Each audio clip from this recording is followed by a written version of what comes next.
His doctorate is from Purdue University, USA. He has about 25 years of teaching experience. And so I, along with Dr. Pushpa Bindal, once again welcome you wholeheartedly, sir, for delivering this talk on statistical mechanics. I'm sure it will be very helpful to the students. Kindly start. Thank you. Okay. Thank you, Dr. Verma.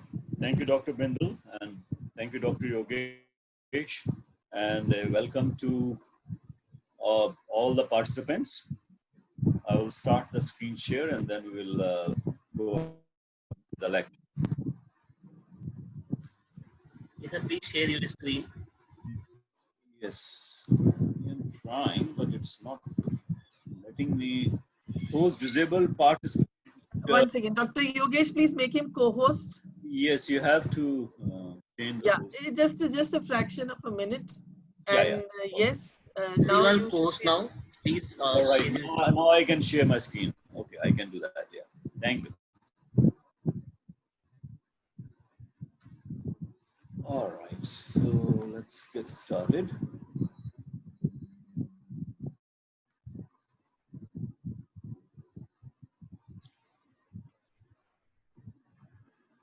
Okay, so today we will discuss very basic concepts of statistical physics.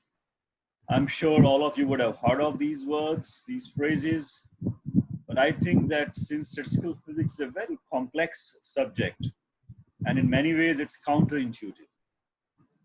So it's better to again review these basic concepts, and we'll see that the number of subtle points for these concepts which need, if they get clarified, it only helps our understanding better. Today, basically, we'll try to do these things, microstates, macrostates in the phase space for classical systems. And then, if you have time remaining, we will discuss probability fluctuations and equilibrium state. The second topic is very rarely discussed, but I think it's very important in understanding what really goes on in statistical systems and what then helps us develop physics around them. So what's a statistical system? A system, we are used to thinking about things in isolation from each other. Okay? The particles, the bodies, etc., etc. That's in some sense, how Newtonian mechanics starts. You think about bodies, then forces between them, then bodies are moving around in trajectories, etc., etc. That's a mechanical way, a mechanical understanding of the word. But pretty much we also begin to see that things are not isolated, or not just interacting, and it's not only interaction between a few bodies, but most of the actual physical systems are composed of a large number of constituents. The numbers running, Avogadro's number tends to 23, so you can think about how large numbers can be. And all these constituents, they have interactions between them. And even though interactions may be deterministic from some very fundamental laws of physics, nevertheless, from the statistical point of view, what is important is that at some level, these interactions can be treated as random phenomena. For instance, if you imagine the molecules of air in a cylinder or any macroscopic volume, there would be a large number of such molecules. And if you know about the position of a molecule at a given moment, it's practically impossible to predict what will be the exact position, let's say 1 second, or even after a microsecond. That is because a molecule is interacting, colliding with large number of other molecules, and even in a short duration, the number of such interactions is huge. So, and the result of each one of interaction depends very crucially on what was the initial state. So eventually it turns out that any effort to try to predict the exact state of every constituent makes no sense. The number is very large, and the interactions often are not known. So statistical mechanics basically looks at systems as a collection of large number of constituents. Now that might seem like kind of that you're putting so little into it. But that's the beauty of all theories of physics, that from so little, one is able to come out by using some very basic fundamental laws. So much can be extracted out by putting and making some very simple starting assumptions. So statistical system, large number of constituents, and we assume there is some kind of random interaction either among the constituents or from some outside phenomena. That's just a statistical system. And all macroscopic systems are statistical from this perspective. Yes. Your voice is not clear to some of the attendees. Maybe you shut off your video. I think I'll do that. Yeah, let me do that. That would be. Or use Wi-Fi or something like that. Yes. Okay. Okay. Yeah. Okay. Sorry. Right. Thank you. Yes. Okay. Now, let's see. We typically talk about microstates and macrostates. Okay. What are these? Let's be very clear. They are descriptions. They are ways to describe a physical system. And as we know, different people about the same phenomena can tell very different stories. So you can think of these, there's a system, but how you present it, how you conceptualize it, they can be a microstate description or a macrostate description. Both the descriptions are true to the system. They are descriptions of the system, but they look at very, very different properties of the system. So microstate describes the state of every constituent of the system. So you can think of, if you have to describe the microstate of a gas in a cylinder of 1 liter, think of the number of molecules. Every molecule has a position and a momentum, total 6 components. And whatever the number of molecules multiplied by 6 is the number of real values. At any moment, you have to specify the microstate of a liter of gas. That would be huge, huge information. And pretty much it's practically useless because you can't do much with such huge amount of data. On the other hand, a very useful description is a macrostate. Macrostate looks at certain overall properties of the entire system. For instance, what is the energy of the system? What is the temperature of the system? What is the entropy of the system? These are the properties which describe the entire system. And it turns out that by applying the laws of physics, one can do a lot about such properties described by the macrostate. But what statistical mechanics does, it establishes a relationship between macrostate and microstate. Actually, macrostates can be dealt, and they were dealt, in fact, before statistical mechanics emerged historically in early 19th century. That was thermodynamics. So thermodynamics basically deals with the macrostates of the system without going into details of what are the constituents of the system. On the other hand, topics like kinetic theory of gases or statistical mechanics, they go into the constituents. They look at certain properties of the constituents, and they do a probabilistic analysis of the properties of the constituents. And then they establish a link between those properties of the constituents and the macroscopic state, macrostate of the system. So statistical mechanics then establishes a bridge of statistical analysis between constituents of the system and the macrostate of the system. Thermodynamics does not bother with establishing that bridge. And in fact, one can derive the laws of thermodynamics, which are universal, which are applicable in every state, every physical system, from statistical mechanics. So among different theories and branches of physics, statistical mechanics, within its limitation, is perhaps the branch which applies to almost all physical phenomena. So it's a very, very powerful theory.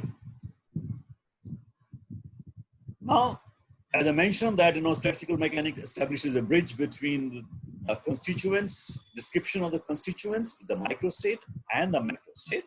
So what happens, first of all, you have to be clear that if you have a macrostate, for instance, a system has a particular temperature or it has a particular entropy or an energy, corresponding to one macrostate of the system, there can be a large number of microstates. There can be a large number of microstates, which we call as the microstates, which are accessible states for the given macrostates. It's possible that there may be only one microstate which is accessible. And tomorrow, perhaps we will say certain examples where there's only one microstate for a given macrostate. But most often, there are a large number of accessible microstates for a macrostate. So this idea of which states are accessible to a given macrostate, that is very important. Okay, now think about the classical systems, and the simplest classical system is like a mechanical system. For instance, molecules of a gas, which we model often as hard spheres, which basically collide with each other. And then the law of conservation of energy and law of conservation of momentum basically tells you what happens during those collisions and after those collisions. Okay? So think about a classical mechanical system, and if you have to describe the microstate of a system like this, we describe that would be given by all the relevant parameters, which basically are given by the positions and the momenta of all the particles. And this information, conceptually, we can represent in what is called a phase space.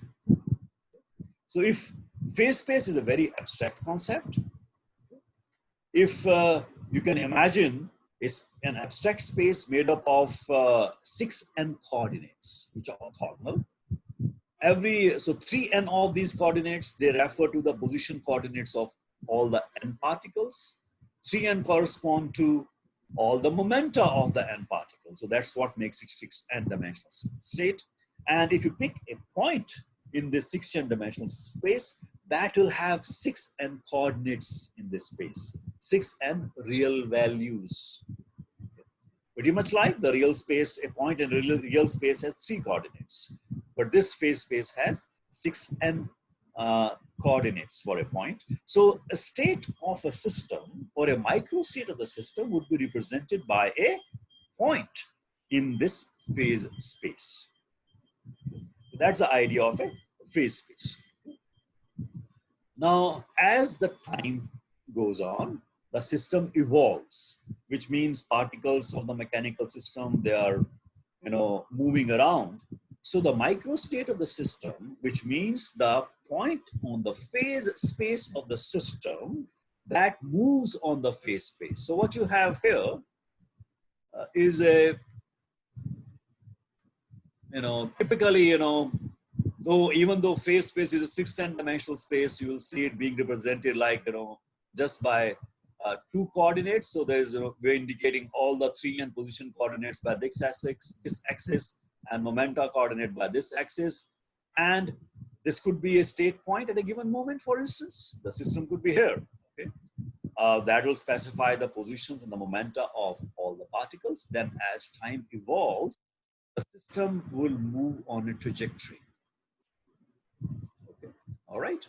So the positions and the momenta of all the particles will change, and corresponding to that, the system will move on a trajectory in the phase space. So that's next thing to take into account is that suppose there's a constraint on the system. For instance, the system could be constrained within a given volume.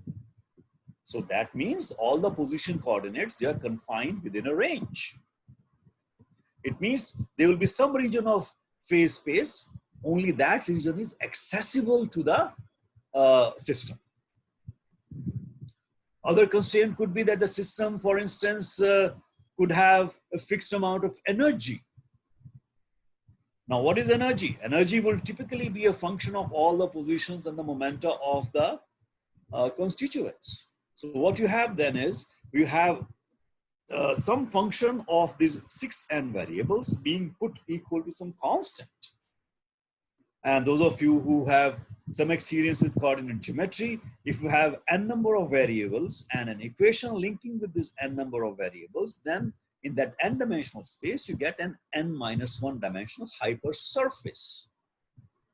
So for a system which has a constant energy, its trajectory would be limited over in 6n-1 dimensional hypersurface. Okay, so that's the idea that trajectories, it's not that they can go anywhere in the phase space. Often, given the constraints of the system, these trajectories will be limited to some region of the phase space or some surface over the phase space. That is basically depends upon the constraints on the system. Okay, a very useful idea, and we'll see how that helps later, is ensemble. It's basically assembly or a collection. Okay? So think of an ensemble as a collection of identical copies of the system, and an ensemble with a large number of such copies. Okay, the idea is that you think about because you're dealing with random interactions and random processes going on in the system. So if you take one element of this ensemble, that represents a system, but given the constraints, the microstate would be some particular microstate. If you take another system, which is actually an identical copy, means the same number of particles, same energy, same temperature, everything same. But since there are random interactions going on, at the same instant, another element of the ensemble might have a different microstate, or it might have access to another microstate. Remember the idea of accessible microstates for a given macrostate? So another element of the ensemble could be in a different microstate at the same moment, and so forth. So now you imagine a large collection of such elements of identical copies of the system. Okay. And how do you represent then an ensemble? Remember, one system is represented by one point. So then an ensemble would be represented by a collection of points. It's typical, I use the word swarm of points. Okay? If, for instance, you start the microstates very close to each other, then these points corresponding to different ensemble elements will be very close to each other. But then these points will evolve, and it's because underlying processes are random in nature, then these trajectories might even diverge. So one can think of the evolution of an ensemble as a kind of flow in the phase space, a flow of trajectories in the phase space. Now, once we have the idea of ensemble and its representation as a swarm of points, then we can talk about what is the density of states in the phase space. The idea is the following. Remember that every microstate represents, every point in the phase space represents a microstate. Okay? Now, it's possible that for a given macrostate, a large number of neighboring microstates will be accessible. On the other hand, there could be a region of the phase space for which there will be very, very few microstates.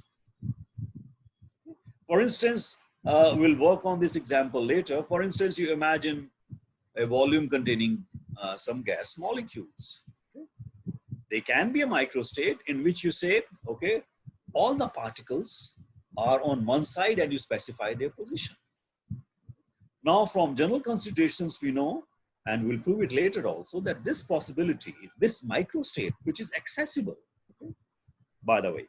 So you have a volume, but imagine all the particles are on one side, one half of the volume. Such a microstate is accessible microstate for a given temperature, for a given energy, etc., etc. Okay? The likelihood of that microstate is extremely low, as compared to a state which describes, almost uniform distribution of particles.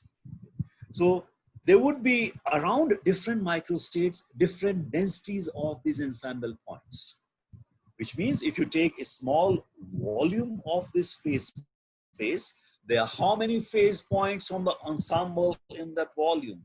that gives you the density of phase points.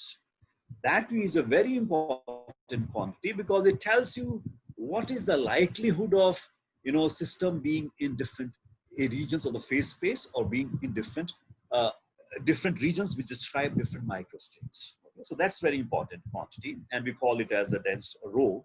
Okay. And what is very important, and this is a formula which you'll be using later. Suppose you have a function of the properties of the constituents. So we're denoting these variables, denoting those properties as simple, Q and P. Q refers to position, P to momentum, but these can be any parameters which describe the system. So we have some function of these parameters. It could be energy, for instance. You want to find the average value for this energy.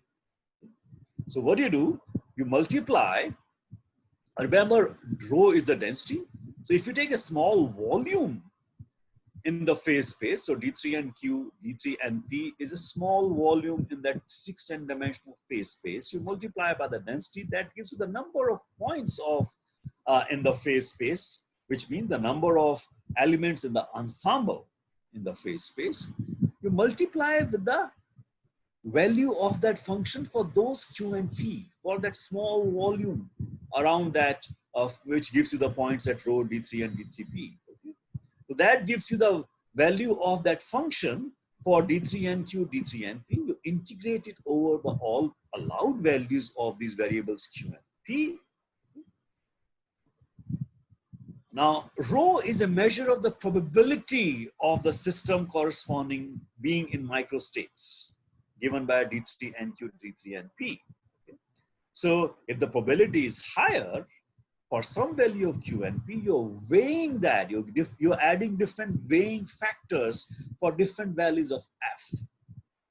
Okay?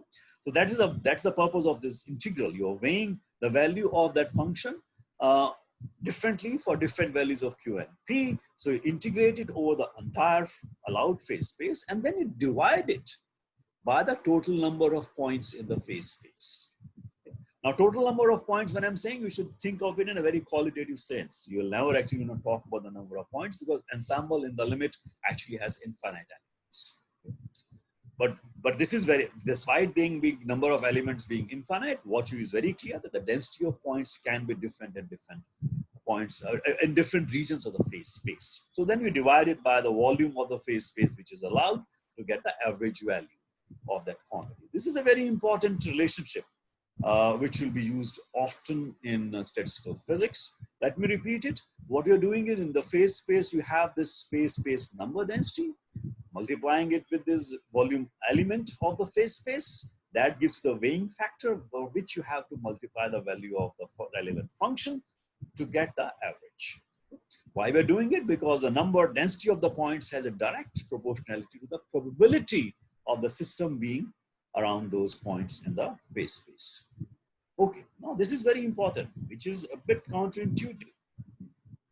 And this is a postulate, and a lot of exploration of the foundations of the statistical physics, whether this postulate can be proven through something else or not. Okay, but for us, we'll just postulate this thing. Okay, and which says a postulate of equal a priori probability. Okay?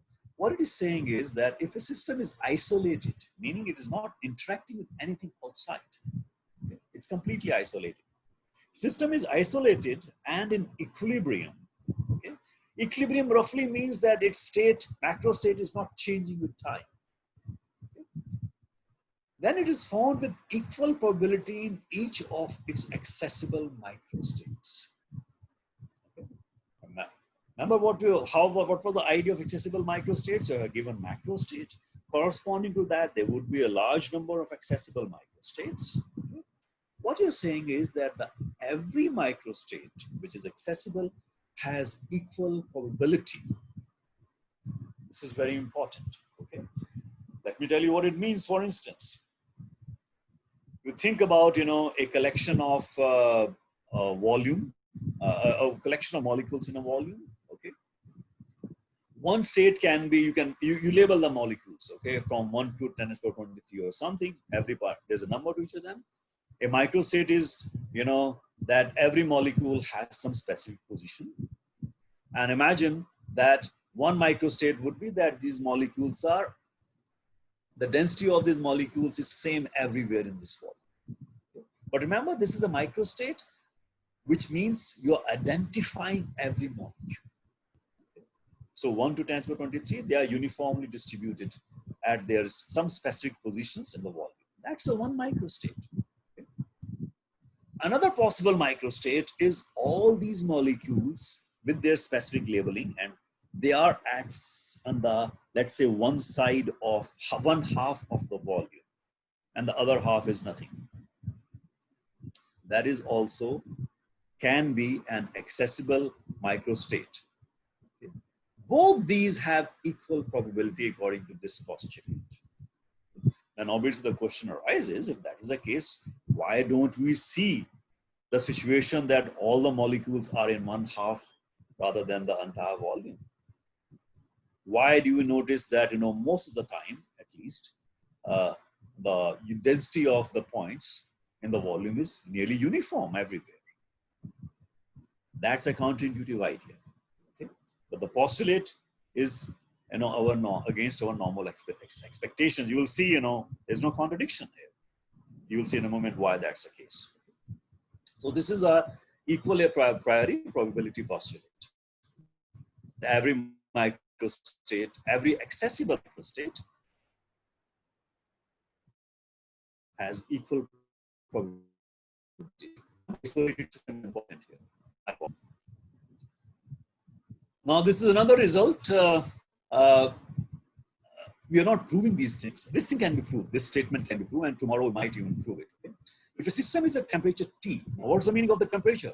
That system is in contact with some reservoir, which is kept at temperature T.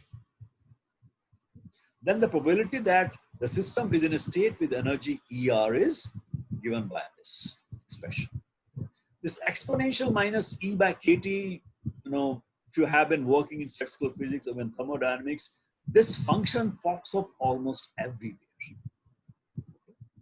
And we might prove it, we might show why this particular function pops up tomorrow.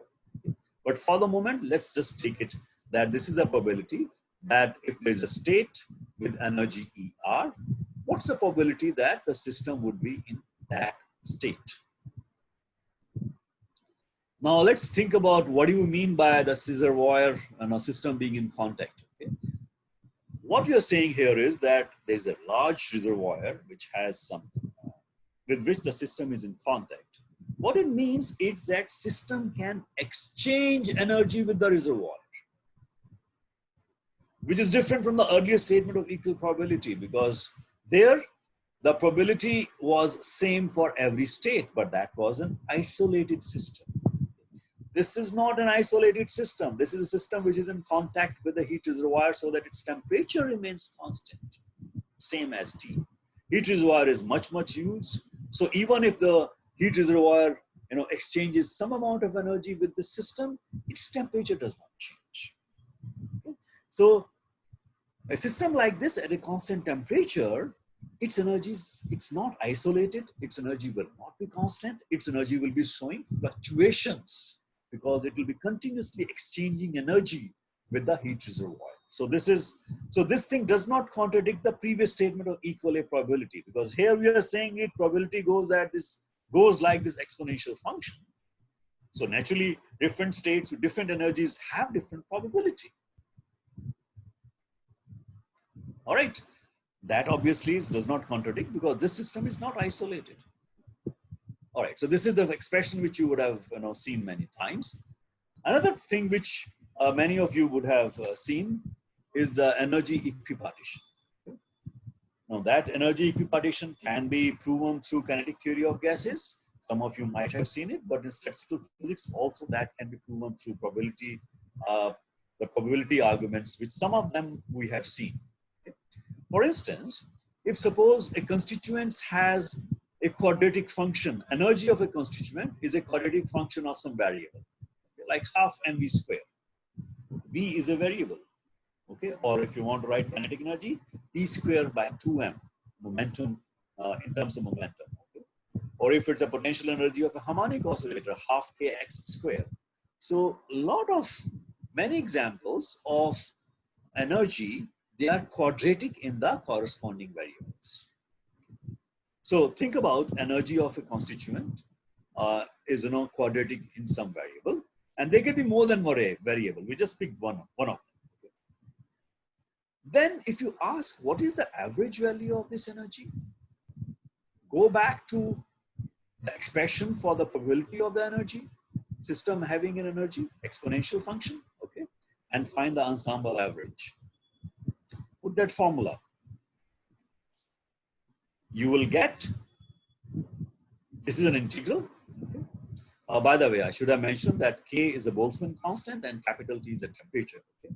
So one can perform these integrals, these are gamma integrals, and you will get a function which is value which is half of KT. I have not mentioned, I forgot to mention here, the Z can range from 0 to infinity or minus infinity to plus infinity. So what you're assuming is that energy is a quadratic function. It's a continuous function. And the variable can range from 0 to infinity. That's why those will be the 0 to infinity or minus infinity to plus infinity. So that will give you the limits, and one can then do the integral, and half KT you get.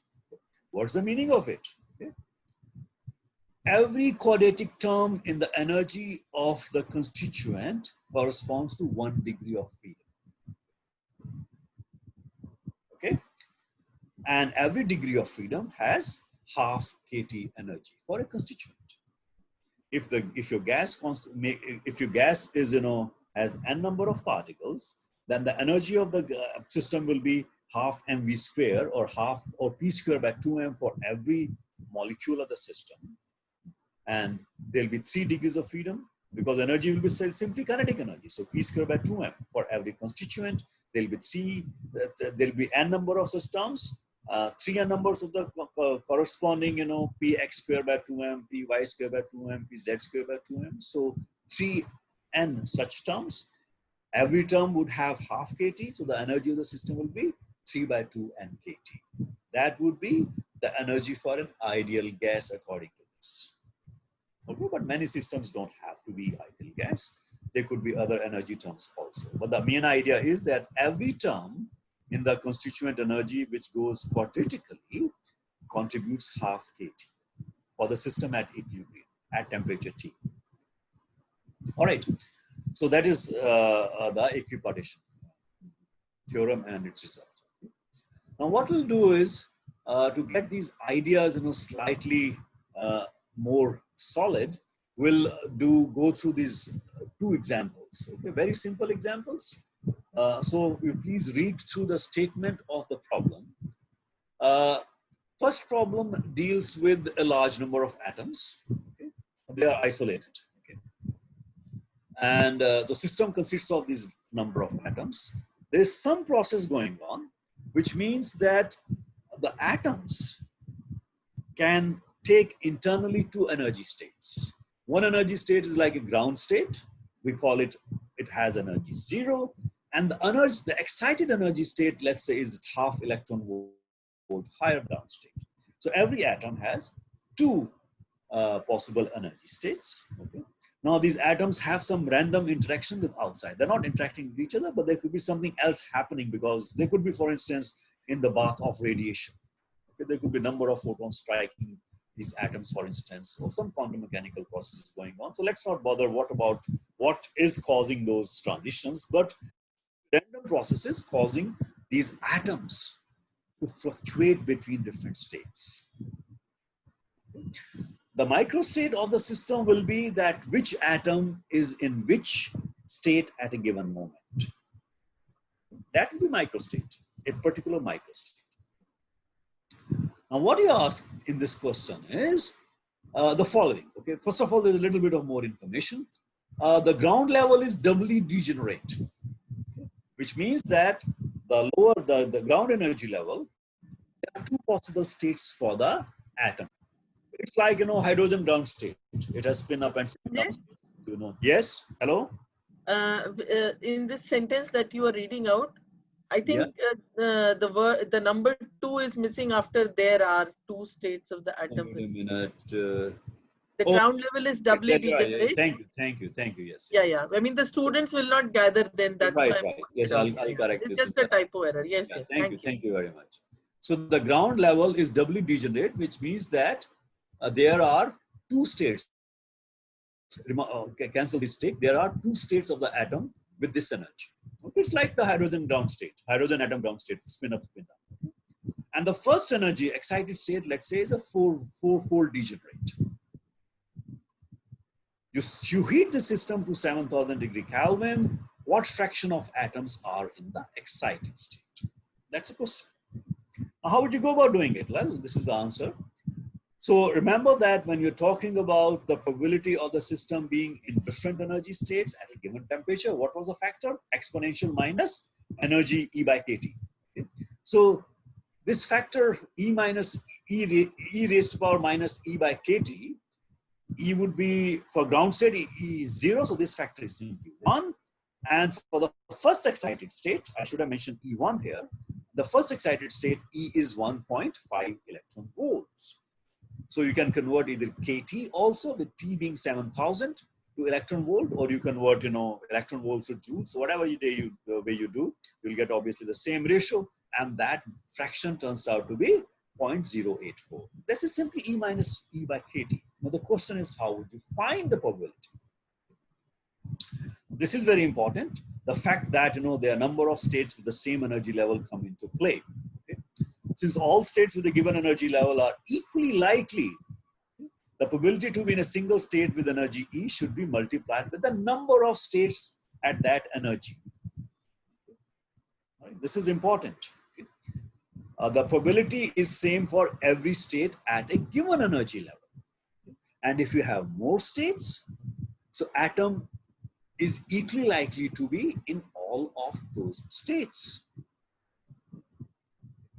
All right.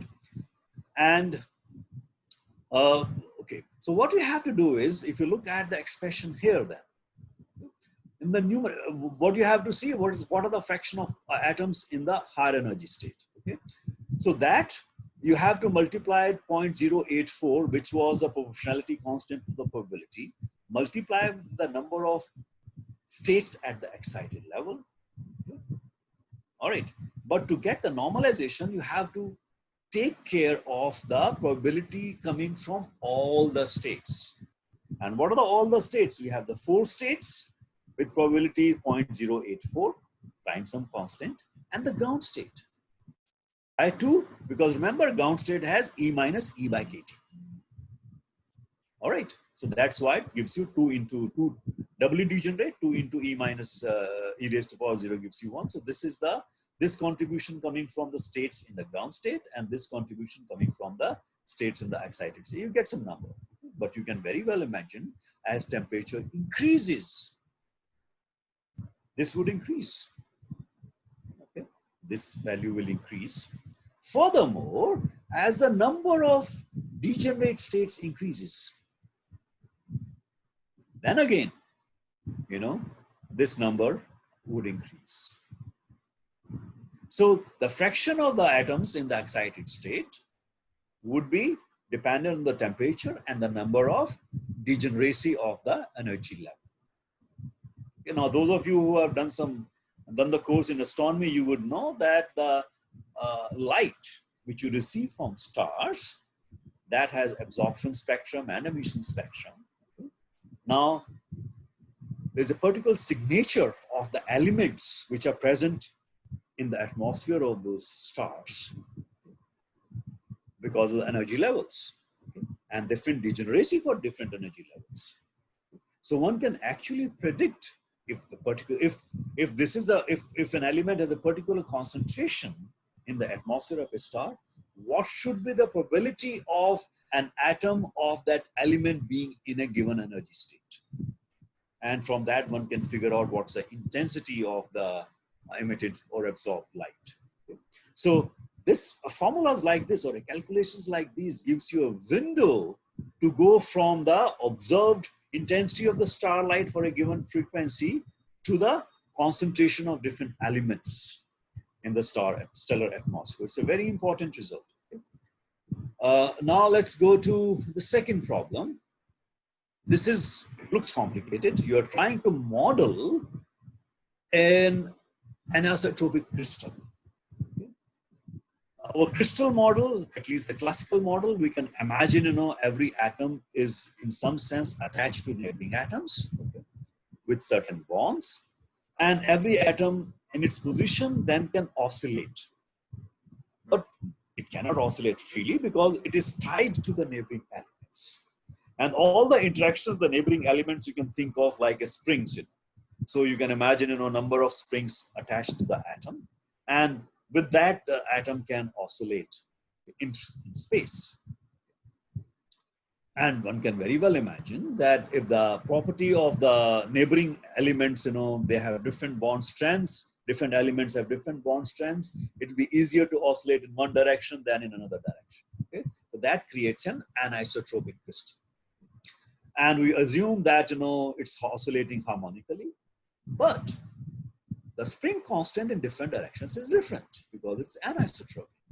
So you have, if you think about atom as a harmonic oscillator in the crystal, this would be its energy. You have the momentum part, p squared by 2m for different directions, and then the kx square part. Okay? You have absorbed the k in the definition of omega as oscillation frequency. Okay, and these oscillation frequencies can be different in different directions. So that makes it an anharmonic oscillator. You are asked to calculate the mean energy per atom and the molar specific heat of the system. Now, this problem looks very complicated, but because omega x, omega y, omega z are very could be different from each other. But notice the form of the energy is quadratic, which means one can use equipartition theorem. So if you think about how many degrees of freedom for one atom, it's a harmonic oscillator. There are 3 degrees of freedom for kinetic motion, 3 degrees of freedom coming from the potential energy. So each atom has 6 degrees of freedom. Every degree of freedom has energy half kT. Each atom has mean energy 3 kT. And if you take a mole of atoms, then the total energy is 3 RT. And take the partial derivative with respect to T, you get 3 R as the specific heat. So even though it's an anharmonic system, anisotropic crystal, the expression for the molar specific heat is the same if this thing was isotropic. In isotropic, all these 3 would be the same. So this is a second example of use of the equipartition theorem. Now let's move on to the second thing which I wanted to discuss, probability fluctuations. Okay?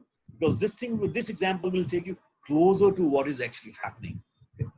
So let's go back to the example which I have mentioned in some discussions so far. This is the volume. Okay?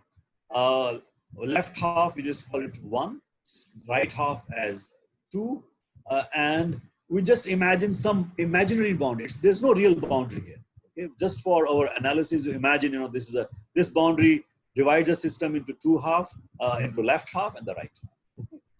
And what we ask is, the question which you ask is what is the probability that m particles out of n are on this side and n are on this side. Okay? And this distribution of particles on the 2 sides, we do it probabilistically. So one can imagine that one is you are tossing a coin. So you take a particle, you toss a coin.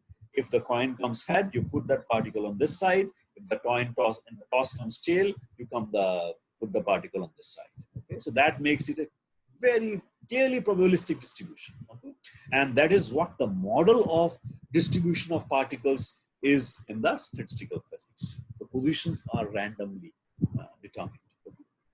So if you have m specified particles, every particle, we toss a coin, has a probability of either being here or here.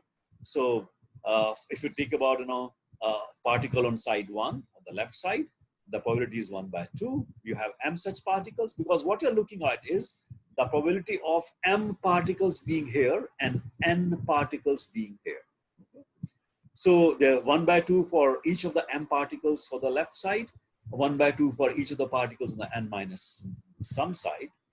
But if you ask this question, what is the probability of just m particles, not specific m particles, but just m number of particles, then obviously you have to multiply these things with the ways in which m particles can be picked from n number of particles. That gives you NCM. So the probability that m particles, you don't ask which m particles, it could be any one of the m particles from n particles is on side 1, that probability is this.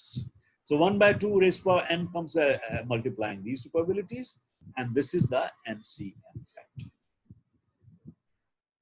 All right, okay. Now, this probability distribution, you can very easily check, has a maximum when m is n by 2. Okay, so the probability of half the particles being on this side, half the particles being on this side is max. And for other values of m, the probability drops, both for values greater than n by 2 and the values less than n by 2. What we'll do is, because we're not interested just in numbers, what we're interested in is the deviations from the state of maximum probability. Remember, the state of maximum probability is the one in which the particles are equal on the two sides. Okay? So we define a set of variables. We write down m as n by 2 plus x and n as n by 2 minus x. Okay? And this also gives you x is the number of particles which are more than or less, which are more than the equilibrium value. That's the interpretation of x. We're still not interested in the numbers as such. What you are interested in is the fractional deviation from the state of maximum probability. What percentage of molecules is different from the maximum probability state?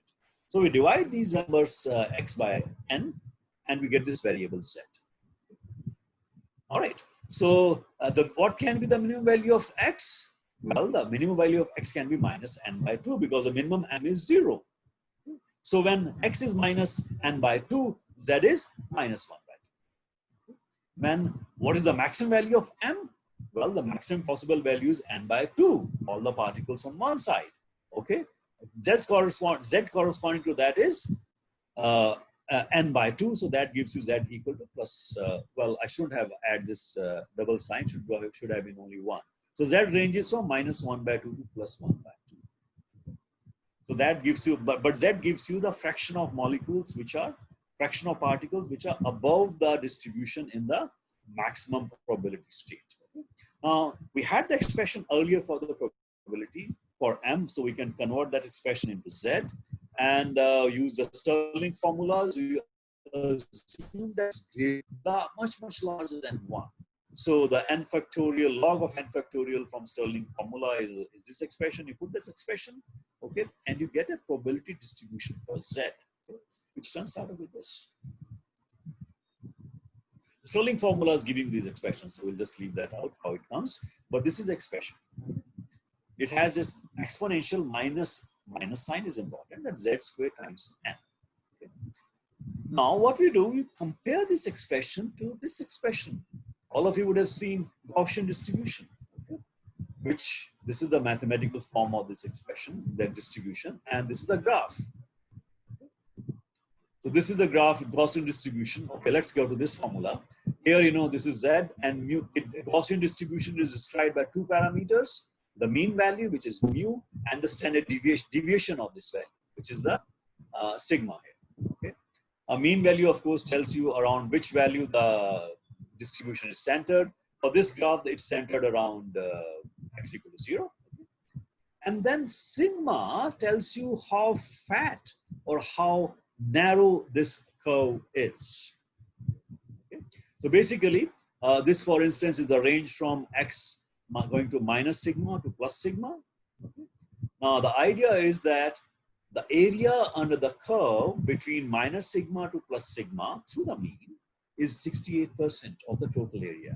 And what is the total area? Since this is the probability density, meaning PDX is the probability of the system x having a value between x and x plus dx. And when you integrate it from, you know, minus infinity to plus infinity, you get the total probability, which is 1. So the area, and so px dx integral would be the area of this curve. Okay? And that, since it's a probability, has to be 1. Okay? So it tells you that the 68% probability that the system is within minus sigma to plus sigma range to the mean value. All right, so what does it mean? In our case, if you go back to the expression which you had earlier, we have this expression. Exponential minus z square. There you had exponential x minus mu square. Mean is mu equal to 0.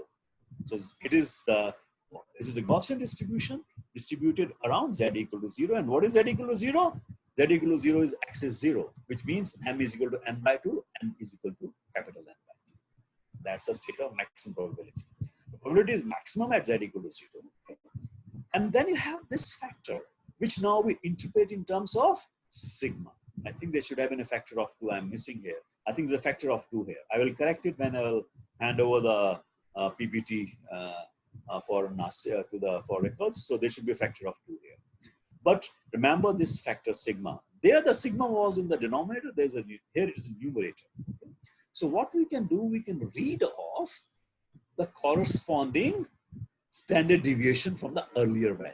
And you notice that it goes as square root of n in the denominator. So as n increases, this standard deviation here becomes smaller and smaller. The curve becomes narrow and narrow and centered around the mean. Okay? And mean, remember, corresponds to the state of maximum probability. So number of things then follow. The distribution is concentrated very narrowly around the maximum probability state, and the states with significant deviations from maximum probability state are extremely rare. And that agrees with your common intuitive understanding that we rarely see all the molecules of a gas in a volume confined to 1/2 of the cylinder. We don't see that because the probability for that happening is very low. But remember, that probability can still be finite. All right. So, but it is extremely rare for a large number of them. And it becomes extremely small, obviously, because n goes to very large number. So the chance of seeing all the molecules, the chance of seeing all the molecules for the on the 1/2 of the cylinder may be so small that during the entire life of the universe, it might still be insignificant. So this is important. For the large n, the system is likely to be the state with maximum probability. And then we make the association that the state with the maximum probability is the actual equilibrium state of the system. If the system is left to itself, it will remain very, very close to that state of equilibrium, meaning the state of maximum probability. But remember, the underlying phenomena are random in nature. So what we have is that the system is not always on the equilibrium state, rather it is fluctuating around the intermediate, fluctuating around the maximum probability state or the equilibrium state. So what we have done here is we have associated the thermodynamic concept of equilibrium state with the statistical mechanics concept of state with the maximum probability. Okay, that which I mentioned, we have been able to establish, but our picture is very clear. It's not that the system is always in one state of equilibrium. There are fluctuations, random fluctuations going on, but the probability of system remaining near the maximum probability state is very, very high as compared to the system being far away from the state of maximum probability. Okay. Now, this is a very small calculation that we'll start. What you've done here is we're talking about what is the relative probability of 10% deviation. So this is an example. Suppose number of particles is 10. And we ask the question, what is the probability of 6 of those particles are on one side and 4 on the other? So that is the expression in our formula. P should be 6 and 10, not 10 and 6. I'm sorry. M is 6 and capital N is 10 in our earlier formula. Let me go back to the formula, which I mean is this. Okay, this formula. Okay, so you put N equal to 10. You put M equal to 6. So that gives you 6 particles on one side and 4 particles on one side. You put the numbers and you get some value. Okay.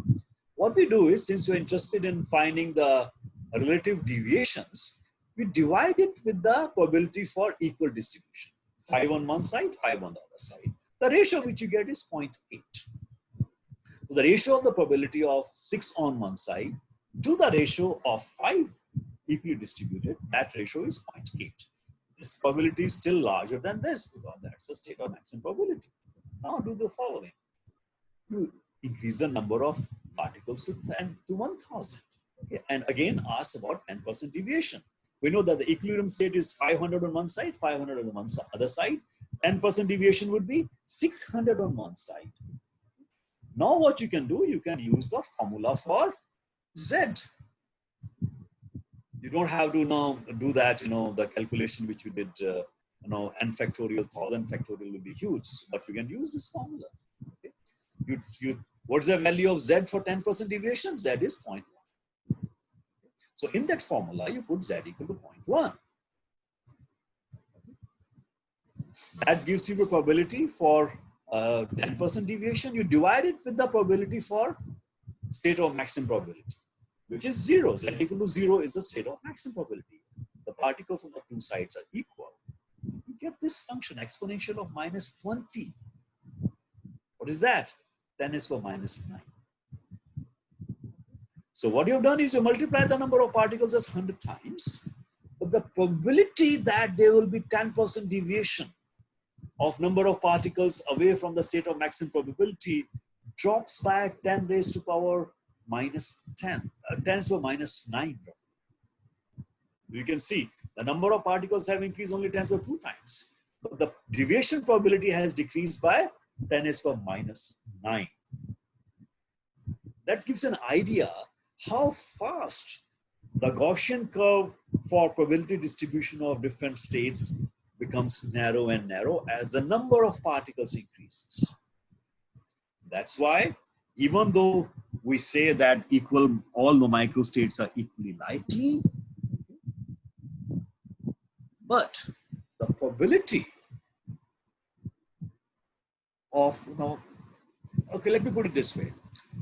What we need to distinguish is all the microstates are equally likely, but the most probable state, macrostate, has the largest number of accessible microstates.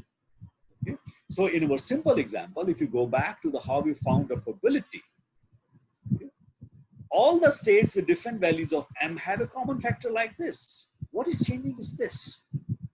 And this is precisely in how many ways we can pick m out of n, okay, which gives you how many microstates are consistent with a given number of m. And that is what is happening here. Okay? The most probable state has the largest number of accessible microstates. That's what increases the probability. Even though the microstate probability remains same for every microstate, but now we have, for the most probable state of the system, very large number of accessible microstate as compared to the situation where the system is away from equilibrium. So that's the idea of how equilibrium states can be interpreted in the terms of statistical physics, and how these fluctuations away from the equilibrium, they drop down as the number of n increases and becomes large. So these are some of the ideas I want to discuss with today. Our time is up, so we'll stop today. And if you have any questions, we can, I don't know what are the protocols, whether we have to stop right now or we can, hello? Yes, sir. Yes, yeah. So what do we do? Should we stop here? Sir, let me ask basically the is up, and there are questions, so I can try to answer those questions. That's one possibility. Dr. Sanjay, please look at the question answer box. There are many questions, and you can see questions starting from 7:15 p.m. You started at 7, so your first question starts at 7:15. Okay, first question is, what is the length scale of mass and time scale of microscopic and macroscopic states? Well, microscopic states, if you're talking of atoms, we know their length scale is angstroms, and time scale could be nanoseconds if you're talking about transitions within the atoms, for instance. But the important thing is that the exact values for these are not very, very important. A lot of deductions in the statistical physics, they would be independent of what exactly scales you put in the constituent, what scales, physical scales the constituent systems are. All you require is that the number is very large and there are random processes going on which randomize the dynamics. That's all is required for the validity of the statistical physics. The question is, Sridevi is asking, classical mechanics describes only the macro state. No, that's not true. Classical, you can have a classical mechanics description of the microstate of the system. Though, of course, we know that actual systems are quantum mechanical. They are not classical, but there are enough domains of the physical phenomena in which the classical mechanics can still be applied, particularly if the temperatures are sufficiently high and the number density are sufficiently high, you can apply the results of the classical statistical mechanics. You don't have to go to quantum statistical mechanics. So, classical mechanics is useful for describing microstates.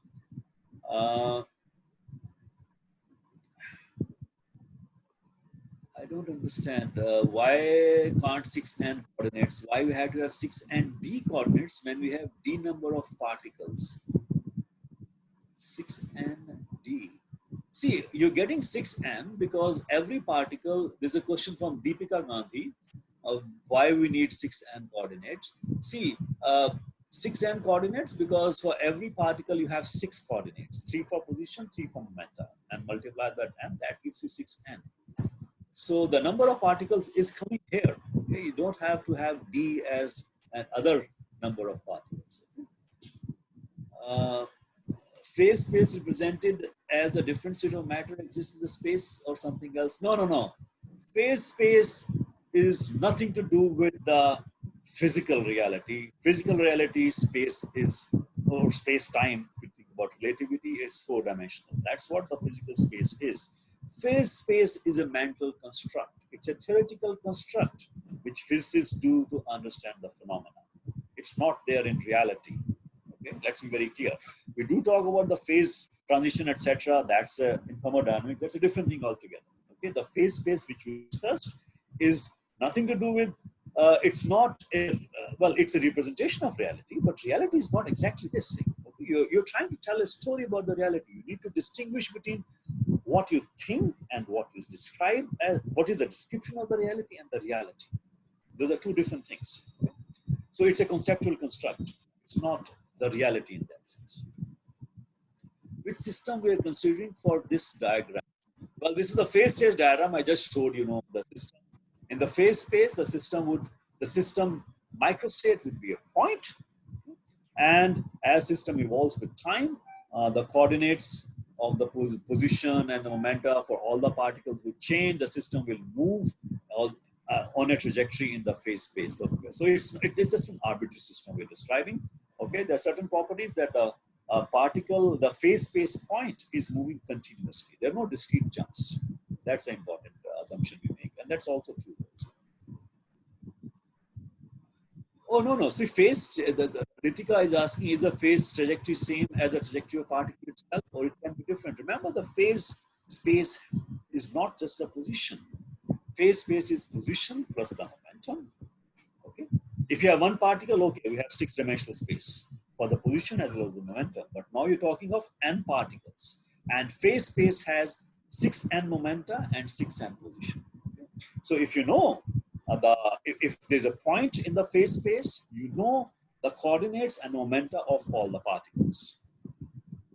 But there's no. But the trajectory in the phase space is not at all the trajectory in the real space for a given particle, because real space is 3-dimensional and that is 6n dimensional. What is phase space? Well, it's a mental construct, okay, to describe, mathematically describe the state of the system.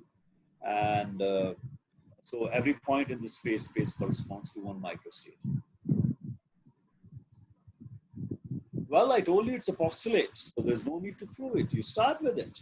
This is a question about Aishwarya is asking, can you prove a priori equal probability postulate? Postulate is, assumed, okay? what we do typically is that we start with the postulate, we go for the predictions. Now, equal probability postulate is something which cannot be verified experimentally directly. For instance, you have the postulate of theory of relativity, speed of light is same for all observers. That at least you can observe experimentally. This postulate has no direct experimental evidence. What one can do, one can go through the consequences of this postulate and then compare the observations with the consequences of the postulate. That's one way to do it. Other is to go for more underlying theories, okay? More fundamental theories, and see whether this postulate is consistent with those theories. And that is the work which is done in foundations of statistical physics, and it's still largely an open question. So we cannot prove this postulate through some other underlying theory, but the point is that consequences of these postulates are actually observed. That's why we say this postulate is true. Okay, other question. How study of statistical mechanics and chaos differ from each other? That's random and irregular observation. Well, in the chaos, well, the two are related, okay? But conceptually and fundamentally very different. Okay, the kind of questions which you ask from chaotic systems, because chaotic systems will typically be a system of few particles. All right, there will be some rule, under which that system operates. And typically, the few particles, and then you'll get, the way the system works. Statistical systems, by your starting assumption is that the number of particles is large. That's why you can apply the rules of statistical physics. But on the other hand, the idea of probability and things like those, they are closely related, but they are distinguished. You can have chaotic systems with very few variables. But statistical system by nature have to have large number of constituents and then large number of variables to describe the system.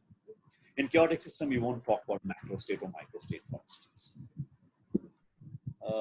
We got another question is by Hirsch. We got average energy for a system as this. No, this is not. But it is not case for ideal gas which have no interaction. So is it okay to say that this is Equipartition theorem? Is there some other connection? No, I can't understand the question. See, when you write down epsilon z is A times z square, that is the functional form of the energy of the system. So that could be, for instance, it could be, half mv square, for instance, or rather, if you take about the kinetic energy of a single particle, you'll have half m into vx square plus vy square plus vz square. So each one of them would correspond to a different z. Okay, so that is an assumption of the energy of the system. That's not the average. Okay, that's a functional form. Average comes after you do the integral, and that, as we showed, come to be half kT. And this is applicable to the ideal gas straight away. Okay, and other systems also. We used it for system of harmonic oscillators also. So all you need is that look at the energy of the system and look at the terms which are quadratic in some variable. Okay? And then when you average over those variables, you get that half kT. Oh, well, orthogonal, whether the coordinates of the phase space are orthogonal or not. Point is that orthogonality here means you cannot express one coordinate in terms of another. Okay, for all possible values of x, or at least the values of x which are given domain, you can have any value of the px. In that sense, x and px are orthogonal. They don't depend on each other, and that's all we require for the phase space. Okay, recommend some book. Yeah, for different topics, there are different books. I find the first few chapters of Patharia very useful in terms of clarifying the concepts. And that book is available, PDF version is available. So I would recommend all of you to go through the initial chapter. See, Patharia is a tome, it's an 800-page thick book, and it discusses many topics. And very soon it goes to very advanced topics. Those you don't have to touch. But the first few chapters are very well written, and they describe the basics in a very simple, cogent language. So that should be useful for everyone. Other question is, why can't be 6n coordinates and describe all the particles? That's what we're doing. I mean, I don't know why 6n d is coming. Deepika is again asking that question. Other question, Anurag is asking about deviation. So deviation here refers to, you have the maximum probability state. Okay? both the sides have same number of particles. Then you talk about the states which are different from this maximum probability state. And how do you talk about that? You talk about the deviation of the number of particles away from the maximum probability state. So maximum probability state, the number of particles is equal. Okay, if you have 1,000 particles, 500 on this, 500 on that side. Now what will be the 10% deviation? Well, 10% of 1,000, which is 100. So 600 on this side and 400 on that side. That will be 10% deviation. 5% deviation would be 550 on one side and 450 on the other side. Okay, that's the idea of deviation away from the maximum probability state. Okay, what is the difference between? Okay, I need to start my video. Okay, all right, I will. Okay, all right. Okay, the next question is. Well, there's still some number of questions. Dr. Punita, should we stop or should we continue? Hello? Yes, just a sec. It takes time delay to switch on and off the mic. It's up to you, sir. Okay. It's up to you, Dr. Sanjay. If you would like to take the questions now, it's okay. If you don't want to take it now, then I will pass on these questions to you. You can type out the answers and... No, I'll just then finish. I think in 5 or 6 minutes, I should be able to. Yeah, you can choose the very intricate ones. They're asking because I think their basic course of statistical mechanics is not complete for all of them. There is a large variety of students we have here. And for them, there is this announcement. We have 7 more lectures coming on statistical mechanics. You'll learn a lot. But first of all, pick up any one book and start reading it in order to follow what is being told to you. Yeah, please continue. Okay. So the question about what is the maximum probability state, that's a state which has the maximum probability. You can go to the formula and see that, find the value of the formula for different values of for different states, and that will give you the probability state. Remember, when you talk about probability, it's very important to keep in mind probability corresponds to different, you have to be very specific probability of what. And the way we defined in the example was the probability of any m particles being on one side. If you were to formulate the question in a different way, the probability would turn out to be different. Okay? So that's very important to be clear about what probability you are asking. So Mohan is asking what confirms us that the probability of encountering any microstate is fixed for any system. Well, equally probability postulate, if you ask about that, that is a postulate. You're starting with it that all the microstates have equal probability. We don't ask what's the value of that probability because for a system with large number of particles, number of microstates pretty much goes to infinity practically. So don't ask the value of them or value of the probability. We just say that all the values of all the probabilities have equal value. The question Govinda is asking, is the ensemble average time dependent or time independent? Well, that depends on what's happening to the system. Okay. If the system is changing with time, the average will change with time. So it depends on what kind of interaction the system has. And so we did put the time as a possibility that the density of the states, for instance, could be changing with time. So that way the ensemble average will also change. What happens if the energy is not quadratic form? Yes, there can be, then the problem becomes more complicated. Okay, we cannot have equipartition theorem. And remember, equipartition theorem assumed that the energy is a continuous function, and that is not true in quantum physics. So equipartition theorem fails miserably in quantum physics. It's not valid for quantum physics. Okay, it's valid only under system conditions where temperature is very high, so that system approaches classical limit. Okay, so don't take equipartition theorem to be universal theorem in any way. It's valid only for classical systems for which the energy can be written down as a continuous variable, and also remember the limits from 0 to infinity or minus infinity plus infinity. Okay. Those things are very important. Whatever you're discussing is for the case of a system at equilibrium. What about the dynamics and properties of a system not at equilibrium? Well, the thermodynamics or statistical physics of non-equilibrium system is very, very complicated. And it's still a lot of research being done. And if you continue with physics later, you might encounter it in your PhD or even after that. So thermodynamics of systems in not equilibrium or statistical physics of systems far from equilibrium is a very, very active area of research where a lot of unanswered questions, a lot of questions still need to be answered. And even the basic framework is not very well understood. Harsh is saying, my question was, is E is equal to CZ square also the case for ideal gas? Yes, ideal gas would have kinetic energy, and kinetic energy would have three terms: half mv x square, half mv y square, half mv z square. So for each one of them, the quadratic term is valid, and each one of them through equipartition will give you half kT. So that's true. Sumohon is asking, the number of microstates correspond to macrostate will entirely depend on the probability of encountering any microstate. Now, probability for encountering any microstate is same. That's an equal probability as postulate. What we have to see is what is the number of accessible microstates for a given macrostate. So the state of equilibrium for a macrostate, that state will have the largest number of accessible microstates. That's why the probability for that macrostate or the equilibrium state becomes much greater than the other states which are not equilibrium state. So that is the, I guess all the questions have been practically answered. So I guess now we can stop, and I will stop. Okay. All right, so what do you do now? And nothing, we just thank you a lot. The students are also writing. Thank you very much. The lecture was really helpful.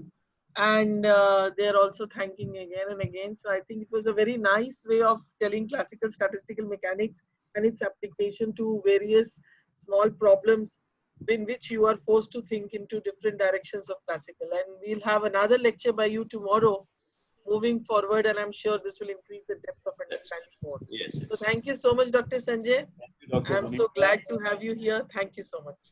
Okay. Thank you, Dr. Sanjay. It was really informative. Very good. Okay. All right. So we'll start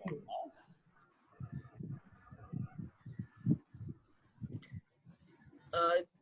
Yeah, so tomorrow we'll have one lecture by Dr. Rachna Kumar, okay, and one lecture by Dr. Sanjay on statistical mechanics. And I will be also taking a lecture on statistical mechanics tomorrow. So with that, can I request Dr. Yogesh to kindly stop the recording? Thank you so much.